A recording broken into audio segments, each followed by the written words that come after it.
कहीं चिराग ने अखिलेश वाली गलती तो नहीं कर दी? क्या समाजवादी पार्टी के शिवपाल की तरह पशुपति पारस भी चिराग के लिए जरूरी हैं? क्या पशुपति पारस का जाना चिराग को पहुंचाएगा नुकसान? ये सारे सवाल क्यों उठाए जा रहे हैं, इसके लिए हम आपको थोड़ा बिहार से निकलकर उत्तर प्रदेश ले चलते हैं, जहां बिल्कुल ऐसी ही विरासत की सियासत के नाम पर चाचा भतीजे लड़े थे। बात साल 2022 की है, जब अखिलेश यादव और उनके चाचा शिवपाल यादव के बीच भयंकर लड़ाई देखने को मिली। इस लड़ाई का खामियाजा ही समझिए कि अब तक समाजवादी पार्टी दोबारा 2017 वाली ताकत नहीं दोहरा पाई है। अब यही खेल बिहार में हो रहा है, जहां चाचा पशुपति पारस हैं और भतीजा चिराग पासवान। शिवपाल संगठन के आदमी थे तो पशुपति पारस भी पार्टी का संगठन ही देखते थे। उधर शिवपाल मुलायम के करीबी थे तो पशुपति पारस रामविलास पासवान के करीबी थे।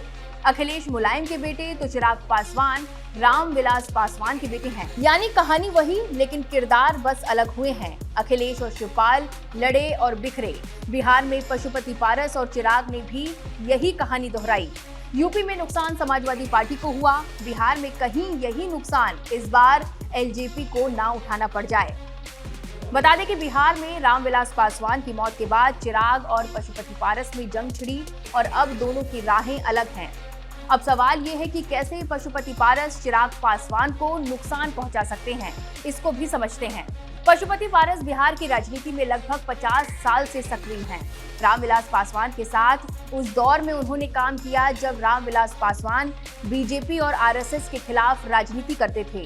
संगठन को जमीनी स्तर पर मजबूत करने का काम किया, यानी बिहार में रहकर एलजेपी का विस्तार किया। यहाँ तक कि पशुपति पारस के नीतीश कुमार के साथ भी रिश्ते अच्छे रहे हैं। एलजेपी में टूट के लिए भी जानकार जेडीयू को ही जिम्मेदार मानते रहे हैं। पशुपति पारस नीतीश कुमार के कैबिनेट का भी हिस्सा रह चुके हैं। हालांकि जब नीतीश कुमार ने एनडीए से नाता तोड़ा था, फिर भी वो एनडीए में बने रहे थे, लेकिन जेडीयू से उनकी नजदीकी बीजेपी की तुलना में अधिक रही है।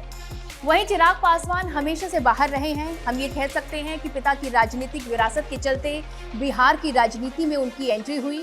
उन्होंने संगठन को उतना करीब से नहीं देखा और समझा जितना चाचा पशुपति समझते हैं। यानी पशुपति पारस ने भले ही चुपचाप सामने आकर अपना इस्तीफा दे दिया हो, लेकिन राजनीति के दांव पेच वो बखूबी समझते हैं। ऐसे में ये कहना बहुत जल्दबाजी होगा कि चिराग ने चाचा के साथ खेल कर दिया।